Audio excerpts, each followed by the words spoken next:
Eggs, bad, then fine, then bad, then fine. Same with fat, coffee, salt, red wine, butter. So, do we actually know what healthy eating is? Yes and no. The basics are settled. The details are theater, both at once. 5 minutes. The signal and the noise. A verdict that won't make a single supplement company happy, and won't make a single carnivore keto influencer happy either. Chapter 1. The case for because the boring core of nutrition science has barely moved in 50 years. Start with the strongest evidence. The Mediterranean diet beats every controlled trial it has been entered into. Pre-dimed. 30% fewer cardiovascular events. Lion heart study, same. Across populations, across decades, the signal holds. Now look at blue zones. 5 populations on 3 continents.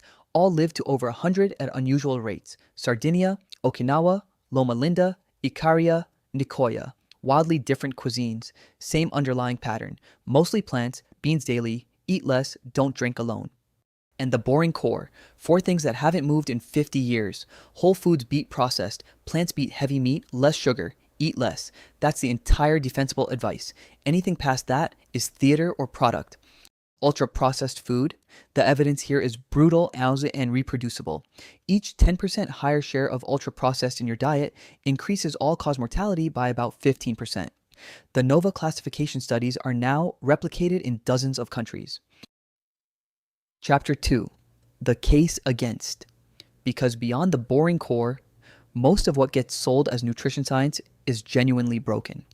First, the flip-flops. Eggs, reversed 3 times since 1980. Saturated fat, demonized, then exonerated. Salt, same. Butter, coffee, red wine, low-fat dairy. The headlines reverse every 5 years. If the science were strong, that wouldn't be possible. Then there's industry capture. In 1967, the sugar industry paid Harvard scientists to blame fat for heart disease.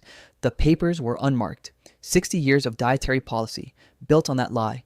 Coca-Cola spent millions in the 2010s funding research saying exercise, not soda, was the obesity driver. And the methodology problem. Most nutrition studies are observational, based on people remembering what they ate last week through food frequency questionnaires. The recall is wrong. The confounders are uncontrolled. The conclusions are weak, and the headlines never mention that. And the effect sizes. A headline says, quote, bacon raises cancer risk 30%. The real numbers, your lifetime risk of colon cancer goes from about 5% to 6.5%. That isn't false, but it isn't what your brain reads either. And the individual variation. Recent studies, Weitzman Institute, Zoe, show identical meals produce wildly different blood sugar responses in different people. The same banana spikes one person's glucose, has no effect on another's. Universal advice has limits.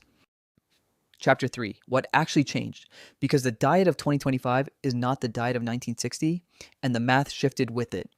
The single biggest change. Ultra-processed food was around 20% of US calories in 1960. Today, it's 60%. The food supply is now mostly engineered for taste, shelf life, and profit, not for nutrition. The shift dwarfs every other dietary trend. And the diet wars distracted. Low carb versus low fat, vegan versus carnivore, paleo versus keto. They are all rounding errors compared to the ultra-processed share. The framing kept us arguing the wrong question, while the actual food supply rotted underneath.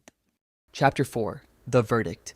The answer that supplement companies hate, diet influencers hate, and grandma already knew.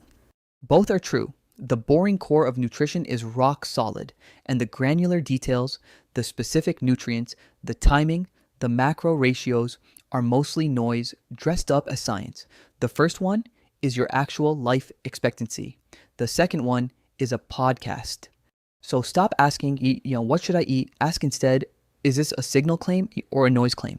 Because every headline you read is one or the other, and the proportion that are noise is wildly higher than the proportion that are signal.